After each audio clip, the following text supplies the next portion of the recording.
Alrighty, hello everyone, this is Mr. Bolachek here. Today is Wednesday, September 8th, and we are continuing our discussion today of all the brass instruments, the instruments in the brass family, by talking about the horn. But before we get to the horn, I want to give a little bit of a demonstration about how sound is made on every brass instrument, regardless of shape or size.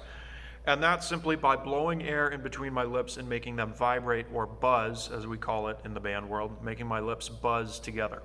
So if I was to buzz a really low note, my lips would be very loose. Like that, and you can actually probably see my lips vibrating back and forth against each other. If I wanted to buzz a higher note, I would have to move the air faster, my lips would move faster, and it sounds more like this. Get up a little closer.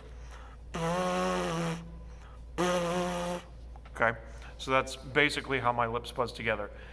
Then I can do that same thing, because obviously that doesn't sound very pretty or musical, and do it through my mouthpiece here. This is a trombone mouthpiece. A little bit more musical, but still not very pretty. But if I put that mouthpiece in the instrument and I essentially buzz my lips through the instrument, it sounds like this.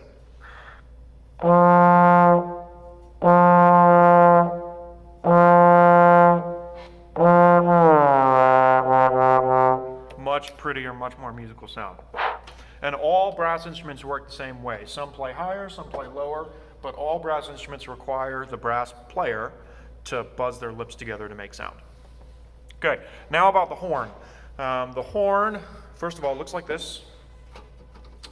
And it's sometimes referred to as the French horn, although that's kind of a misnomer, which is a fancy word meaning just an incorrect name for something, because French horns, but back when horns were first being made a couple hundred years ago, they were made primarily in France by French people, so everyone just called them the French horn. But nowadays, they're made mostly in Germany by Germans, so this is actually more of a German horn than a French horn.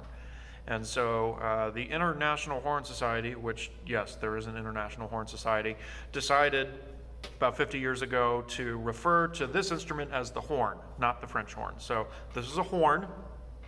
Okay. Obviously, it's a member of the brass family. It is a high brass instrument. The horn and the trumpet are the two high brass instruments that we have in the brass family, meaning that they play higher pitched, although the horn can play high, in the middle, and low. It tends to hang out kind of in the mid-register, but it can play high, and it can also play really low. It's used mostly in classical music, like the listening that you're about to listen to, some of the movie horn solos. Jazz French horn is not really a thing. And just like the trumpet, it's made from a mixture of metals, and it's usually either gold, like this, in color, or sometimes silver. Okay? So that's a little bit about the horn.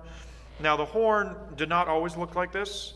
Actually, back in the day, this sort of came from the hunting horn, which was essentially sometimes like a cow horn, like a cow that had already been slaughtered and used for beef.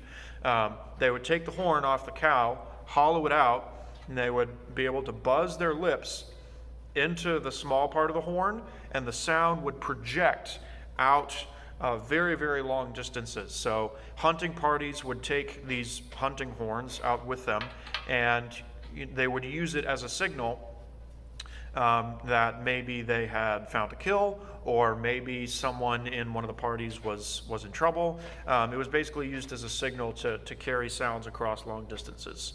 And eventually, over time, gradually, it was used in a more musical context, and it's now 2021, and we have this. So that's a little bit of history and background information about the horn. Tomorrow, we will talk about the trombone, which is an extra fun brass instrument. Okay, so go ahead and move on to the next step of your classwork, and I will see you tomorrow.